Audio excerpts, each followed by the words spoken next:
Welcome to Hope Talks, where we share inspiring stories of hope in Jesus Christ. Hope Talks is hosted by Pastor Margaret Michael and Grayson Willis. Join us for uplifting stories of triumph, faith, and the enduring power of Christ's love. Also, if you're in the listening area, tune into 1470 AM or 102.1 FM WBTX to listen to Hope Talks every Sunday at noon.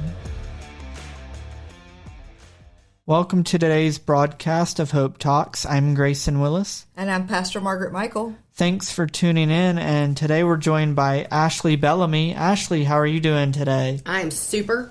Great to have you back. Are you ever any other way? Not usually. You always have a smile on your face and you're chipper. I try to choose my attitude. Yeah, we do have to make a choice, don't Yeah, we? because I'm the only one in charge of that. Yeah.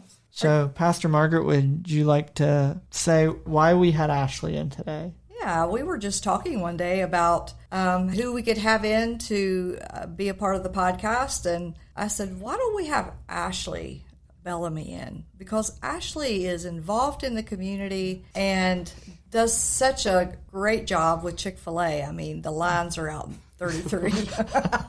I don't think I have anything to do with that. That is the good people that help me run that store. Right. But under your leadership.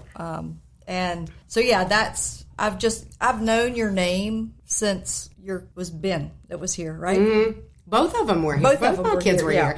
Yeah, Ellie Grace came to the 4-year-old preschool here when we first moved here. And then she came to after school when she went to kindergarten. Okay. And then Ben, when you all tried to start a 2-year-old program, Ben came to the 2-year-old program, and he was in there with a bunch of little girls, and my life was like, we were just running all different directions. And Ben, he was a lot when he was 2, and he may or may not have been a biter.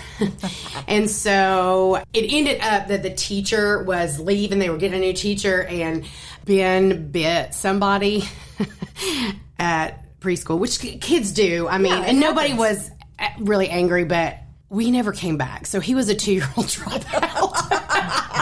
And then I love that story. I know, it's a good one. And then, I mean, I felt like, too, all they were doing was changing diapers all day. I mean, it was just, and then I was late to get him here. And so it was just better. And so he came back to the 3 days a week to the all-day 4s. Okay. And so, they were the Harbor kids. Yeah, I remember that.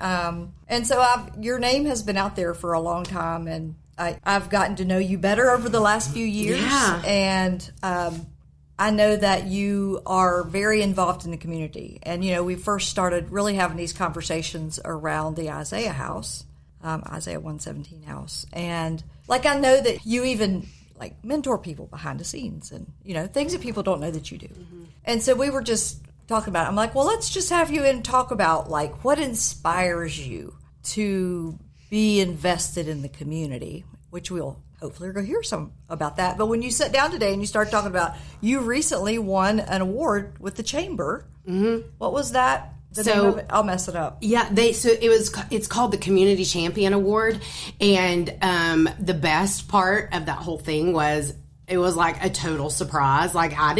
I didn't know that anybody had even nominated me for that. And Scott, that works for me, he said, "Hey, Ash, have you checked the email?" And I was like, "No." And he said, because he does that for me usually, and he tells me what I needed to know. What a gift. Obviously, he thought I needed to know this. And he said, and he printed it out for me. And he said, "Somebody nominated you for the Community Champion Award with the Chamber, and you won." And I was like, "Really?" So that was humbling to me, because I'm just out here living my life, doing what I know how to do and doing what I think is right and what will make somebody maybe a little bit better than I found them, I guess. Right. And so to me, I wasn't doing anything special, but I guess somebody thought I was. But it is interesting when we're in the right gifting and we can be who we are in the community, and it doesn't feel like a job. Mm-hmm. And I've watched you do it, and you are very, is it gregarious would be a good word for you? Gosh, I don't even know what that means, Margaret. What you are, outgoing, and you exude joy, and you brighten the room when you walk in. Well, I hope I do. And not everyone has that same personality to be that outgoing. But I've just watched over the years, and then getting to know you a little bit better, have seen that, and that you're using it for good. Like, I'm anxious to hear, like, you came in and go, well, yeah, I won this award, and I've shared a little bit, and I'm like, oh, well, that's so cool. Yeah. Because I knew that you won the award, but didn't realize that you had shared on a video. So yeah, they did some of that. They did a little video of, I guess they don't want people to have to talk at the award ceremony because that could go on forever. So they did a little video, and that was, they gave the questions ahead of time so you could think about what you were doing. And so I did have to, like, sit down and reflect and think, why do I do this? Before Chick-fil-A, I was a special ed teacher. And so I've always liked to serve other people. I worked at Chick-fil-A as a teenager, and it just gets ingrained in your brain, you know, what you're serving others. And then when I became a Chick-fil-A operator, you know, the Chick-fil-A corporate purpose is to glorify God by being a faithful steward of all that's entrusted to us. And then the second part of that is to have a positive influence on all who come in contact with Chick-fil-A. So if you really think about that, to some people we're just a fast food place. To me, I like to call it quick service. It sounds a little bit more, you know, bougie. And we don't always get it right, I'm sure, that, you know, because we're all human. But if you really take that to heart, by having a positive influence on all who come in contact with Chick-fil-A, that means that coming in our doors, we can make people's lives better. Everybody has a story. People that we're taking their orders or we're serving food, they have a story. Some days people are sad, and you know it, and you can tell. So I just kind of was like, I just need to make people feel a little bit better than they did when they got here. I want them to leave us better than it. Yeah. And so then it started when we moved here. We didn't know a soul, not one soul here. And I knew that that's how I would meet people, is through Chick-fil-A. And going to church, you know, you meet.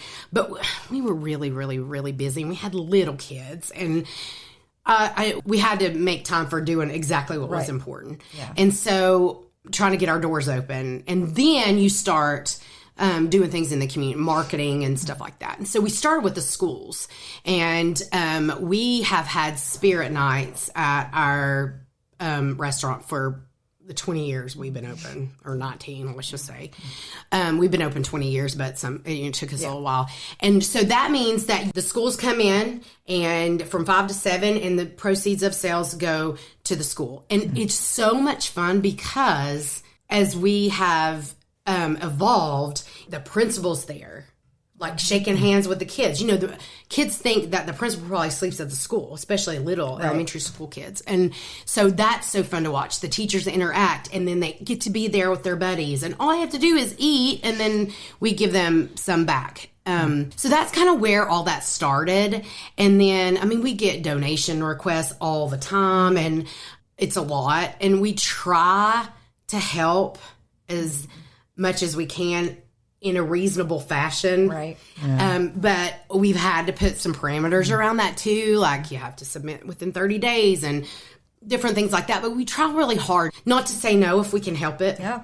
And because Truett Kathy was generous, and I want to be generous. Right. I am representing him, even though he's passed away, but I'm representing his name in running Chick-fil-A. Yeah. And so as that started evolving, then we were like, let's partner with nonprofits. Let's have those kind of things. And so that has really evolved too. And we have a nonprofit of the month. We've been doing that for about, I don't know, maybe 3 or 4 years. Yeah. And we do a community care event for them, which is if you place a mobile order, some of the proceeds go to that. We do a brownie fundraiser, and then just highlight them throughout our social media and stuff, and really try to pick. They might be national, but we really try to pick local to us. Right. So, like, for example, Isaiah 117 House. Right. It's going to be in July. That this is got it. Heard it. The nonprofit. Hope Distributed was May. This month is the Community Health Center. Oh yes. And then next month is going to be the Isaiah House, because that's our Lemonade weekend. And Isaiah House is July. Yeah, is in July. And so Chick-fil-A will give a portion of lemonade sales on that Friday and Saturday to the Isaiah House. Yeah. So that has kind of evolved, and that's been really super fun too, to be able to support nonprofits and then learn more about them and then tell the community about them that they may not have known. Yeah. So that's been, I guess, and also too, you know, I became a Chick-fil-A operator 25 years ago. So I was 27. I was going to say, you were about 2 when you started. Yeah. Well, I was 15 when I started there. I was a sample girl. I'd be like, would you like to try our char-grilled chicken? But so I think that let me just phrase this too. My college degree, and not that college degree is a be-all, end-all, because it's not, but it ain't in business. I was a special ed teacher. And so my degree is in early childhood special ed. And so the things I learned about business, I learned from a quote Chick-fil-A University. They send you to school for that. And then also by hands-on experience. Now I did end up going back to school, and I got a master's in executive leadership. And that was really fun, but that was during COVID, and I decided I was a little bit bored and I wanted to do that. And then once I got into it, I was like, this is terrible. I don't know how to do any of this. I don't know how to write like this. I don't know what I'm doing. Yeah. And it took me 3 years, but I finished it. And so I learned a lot about leadership and stuff like that. But I would say that having a positive influence on all who come in contact with Chick-fil-A has evolved over the years and become so much more important to me.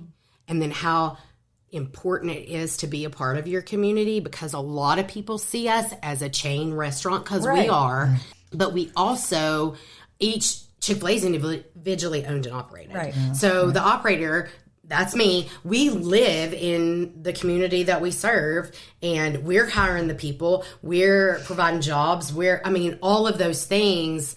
You know, Chick-fil-A corporate gives us the menu items and the stuff like that, but then how we come up with other things is on us. We have a little bit of creativity. So we're able to do that. And we've employed lots of people in Harrisonburg, and I love when they come back. And right now there is a little girl that's working for us. Well, she's not a little girl. I think she's going to be a senior in high school. But her daddy worked for me. Oh, my gosh. Years ago. And he texted me and told me she was going to apply. He messaged me, and he goes, I don't know if you remember me. And I was like, yes, I remember you. Little curly-headed boy back there, breaded chicken all the time. So I don't know. I think positive influence can go not just to customers, but can go to your team members too. And that has become a really part of the culture of our store and how we try to run things and do things and lead and develop people has become super important as well. It was really funny. I was in there with my granddaughter the other day. I had my back. I was looking out the window, and I heard someone behind me it was an employee start telling a customer about Celebrate Recovery. And then the employee went on to talk about who was running Celebrate Recovery. He was talking about me. Mm-hmm. And it was such a positive. It was you. He was talking about me. I'm glad it was good. And so a little bit later, I just walked up and said, well, hey. And I had hat and glasses on just like I do today. And I had glasses. He had never seen me in glasses. He goes, you're in here? Did you hear me talking about you? I love it. But what I said, he was sharing something that he thought that family might help them. Yeah. That was just beautiful. That really had nothing to do with chicken or eating. Right. And he was the best part. Building some relationship with them. Mm-hmm. That was really cool. And it goes along with what you're saying. And if they're seeing, and this is the vision, to have this positive influence, that gets, like you said, you've been doing it since you were 15. Mm-hmm. And it becomes a part of who you are. And the influence that you have in that building don't stay in the building. Mm-hmm. Like that influence. And when I saw the influence, when we had the informational banquets here for Isaiah 117 house. For someone to fill a building that size, that many people in one room with a new idea is unheard of. Yeah, not once, but twice. I filled it up for lunch and dinner. Yeah. In the same day. It wasn't just me. I mean, people so helped. But you started it. Well, I brought it here. You did. You started the movement here. You started the movement in the valley. I hope I lit the fire. You did light the fire. That's a good way to put it. Yeah. And you started that movement, and because of integrity of the business and of you and all of that, people heard and they came. Yeah. Chick-fil-A gives me the platform to be able to do something. Yeah. Because I think Chick-fil-A is so reputable and respected. Right. For the most part, I think. It opens doors. It does. It opens doors. So I usually hardly say that I'm the operator of Chick-fil-A. Right. I've never heard you say that. I just say I work there. Yeah. Because that's it. I mean, again, to me, I was made. Now, I'm not going to try and toot my own horn. I was a pretty good special ed teacher. I love those kids, and just the way that I saw how I wanted to teach them and guide them. And I had the littles, so they were like 4, and we sang a lot of songs and did a lot of colors and did a lot of social skills and things like that. But I was made for Chick-fil-A. I was made for this. Oh, and no doubt. I think as the older I've gotten, because if I was 27 when I started this and I've done it for 25 years, I just had a birthday last week. So I just turned 52. And I think not just serving good food, but the whole mission of what it all entails has become so much more important to me. Now we got to serve hot, fresh food in a clean restaurant, served by happy people, fast. We're not always fast, and I know that for all you listeners. We try. We're also not a heat and serve place, so we gotta, you order a sandwich with pepper jack cheese, no pickle, add lettuce, tomato, and extra bacon. I mean, it's gonna take us a minute, right? And we also hand bread our chicken. But I'm not making excuses. We should still be fast, and sometimes we've sold so much it catches up with us. But so not just that part of the restaurant, but we all, and not just me, but everybody that works there has a chance to make a positive influence or not. Right. And that is big shoes to fill. And I take it really seriously. And Greg being my husband, he's worked with me for all 25 years. So, and has done a lot of things he did not want to do. He was handing me food the other day out the window. Yep. Now that's his favorite thing. Is it? Yeah, he loves that. We call that expediting, and that's his favorite thing to do. And he loves the drive-through. He also interviews all of the people that we hire or potential hires. But the one thing about him is I will hear him talking to somebody and think he knows them because of how he's speaking to them, like with their food. And I'll look in the car, he doesn't know him. So he acts like everybody's his best friend. Never met a stranger. I know. Well, he probably has. Oh. He's a little more introverted than me, but when he's expediting, when he's expediting, he's on like Donkey Kong. So I love that part too, and he takes that seriously as well. And I always tell the people that work with us that you can work with me forever, but you're probably not going to. I mean, we're a stepping stone. Now, I got some lifers, I hope, but we're probably a stepping stone. And a long time ago, I would just get so upset when people quit to go somewhere else. I took it personal. And then talking about choosing your attitude, I changed my attitude about that because I was like, if Chick-fil-A's not their dream, then I don't want them to work here. I want them to go live their dream. And I hope that they learned something with me while they were working there that helps them go live their dream. Prepares them for the next thing. And so I hope that we're producing some, team members that go out in society and practice some things that they learned at Chick-fil-A Absolutely. to be a positive influence. So a lot of my mindset, I guess, has changed a lot. And then the shift is still serving hot, fresh food and all of that. But what a responsibility to leave a legacy and to have an impact. That is a big responsibility. Yeah. And if I love Harrisonburg. I really do. I always say moving here, I think, saved my life. We lived in a suburb of Richmond before we were here, and we had a Chick-fil-A store in a mall, which is in a food court, which is basically a glorified concession stand. You know, yes. I mean, you got kind of a limited menu. Yeah. You're dependent upon mall traffic. So if your mall anchor stores and stuff and people start pulling out, their leases become up and then they go somewhere else. And 2 malls had opened in the Richmond area, and it was really hard there. And I learned there was a freestanding restaurant that was across the street. And then again, talking about choosing your attitude, when I realized, I was like, I can't compete with them at all. It's not the same. No, it's not. It's not apples to apples. I'm in this mall. They got a drive-through.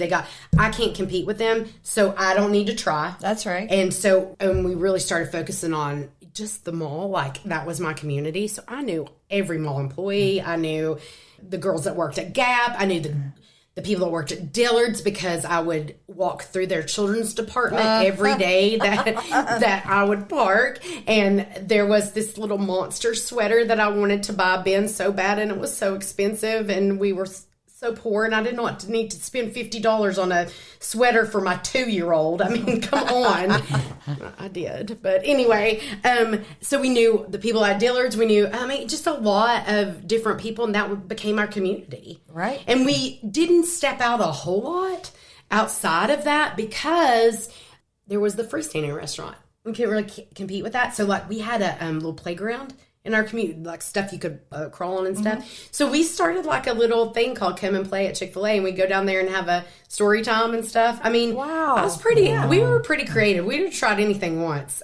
We'd do snack attack, and I'd take a wagon around the mall and give everybody a waffle fry bag with like 2 nuggets in it. You know, just a little snack. I mean, just fun stuff like that. That was our community there. So when we moved here, I knew my opportunity just got bigger, you know, because we were going to have a drive-through. We did have a playground, and then when we got remodeled, we were going to lose like a lot of seats. And so if we're a restaurant, it doesn't make any sense to have a place where people can come play, but they can't sit down and eat. So, but we try to improvise with that, and we have coloring sheets out and stuff like that. But I knew my community was going to get bigger, and I needed to be, if I was going to do anything, I needed to become part of the community. I will say this, though. Greg and I were real careful about what we said yes to, especially when our kids were little, because I didn't want them, and I hope that they haven't thought this, but I didn't want them to, we worked. Right. But then also, I didn't want to do so much extracurricular, like be on this board and be on this, that my kids said, my mom helped everybody else, but she couldn't help us. Right. And so Greg and I made a commitment that Sunday night through Thursday night that we would commit to being at home to put everybody to bed. And we did that until they were old.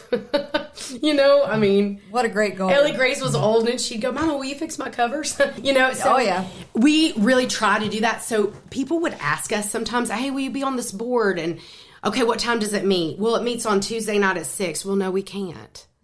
You know, great boundary. And so the danger in that is that you go so long, and then you're saying no to a lot that you end up.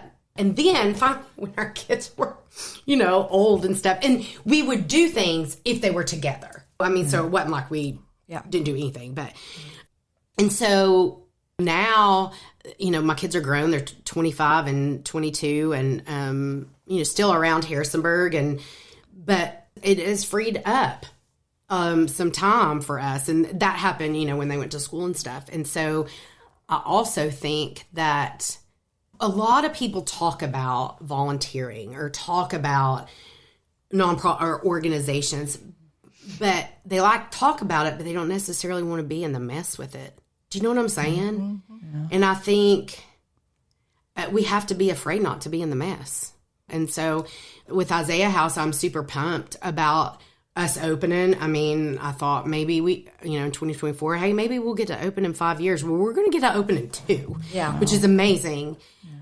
But we're going to be in the mess. Absolutely. And I want to make a difference by being in the mess, not just by talking about it. So that's a good word. I think a lot of times, I'm sure that the money that we give back to the nonprofits and stuff, it helps. I mean, every little bit helps, but talking about that and what it is more than that. It doesn't always have to be money. Do you know what I'm saying? Yeah. Well, our time, our treasures, our talents. Yeah. I mean, God has given us all gifts to grow the kingdom, and some people are extremely outgoing and some aren't. Yeah. And there's giftings, we all have something that we can give. And I think sometimes we just don't realize our value. And I think that's what I love about you. You know what your strengths are, and you dive in with Isaiah 117 House. Like, this is something that you wanted and you believed in. And so because God had given you that, the presence in this valley for such a time as this, like to see how he used that to bring this to fruition is amazing. Yeah, I felt like if I could just get in front of people and tell them, and that they jump on board. And they did. And they did. I think they did, which is, I don't know, it's just amazing. And I was thinking, we have different skills and abilities. The Bible says we can't all be the foot. We can't all be the hand. We all have different parts to play. And like, even when you were talking about you and your husband, you're different, but that's because God created you differently, because... If you were Chick-fil-A, be different, right? Yeah, probably. He probably wouldn't be working there anymore. Well, I wasn't going to say that. Yeah.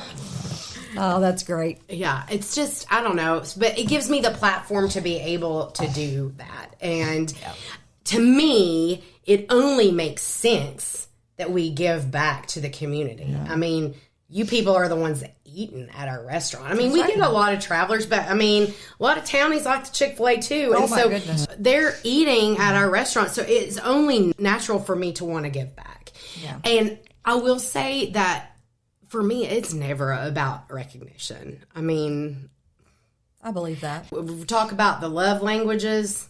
All right. My love language is not words of affirmation.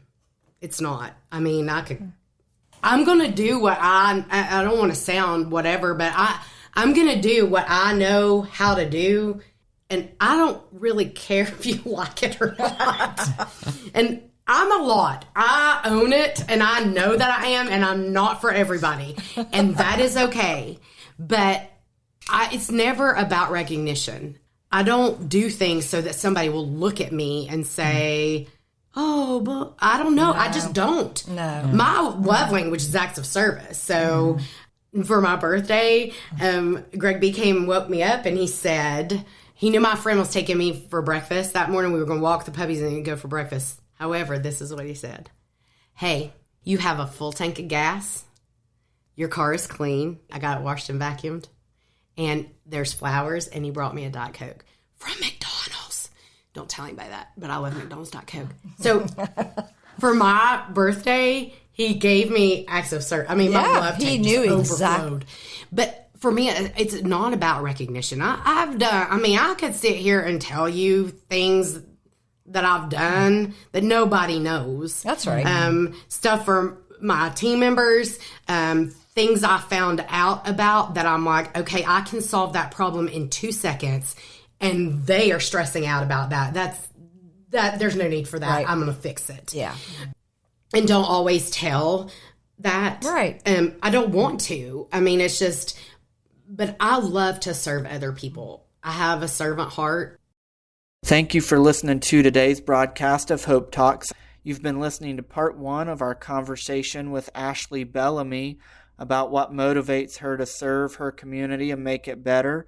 And we invite you to tune in next Sunday at noon on 1470 AM and 102.1 FM WBTX, as well as 1150 AM, to hear part 2 of our conversation with Ashley Bellamy.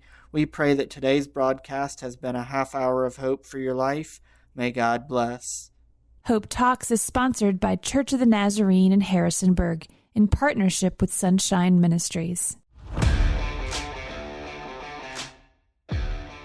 If you enjoyed today's episode, make sure to subscribe, rate, and leave a review on Spotify or Apple Podcast.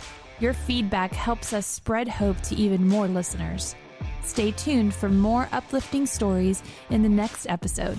Until then, keep the faith, share the love, and find joy in the hope that Jesus Christ brings.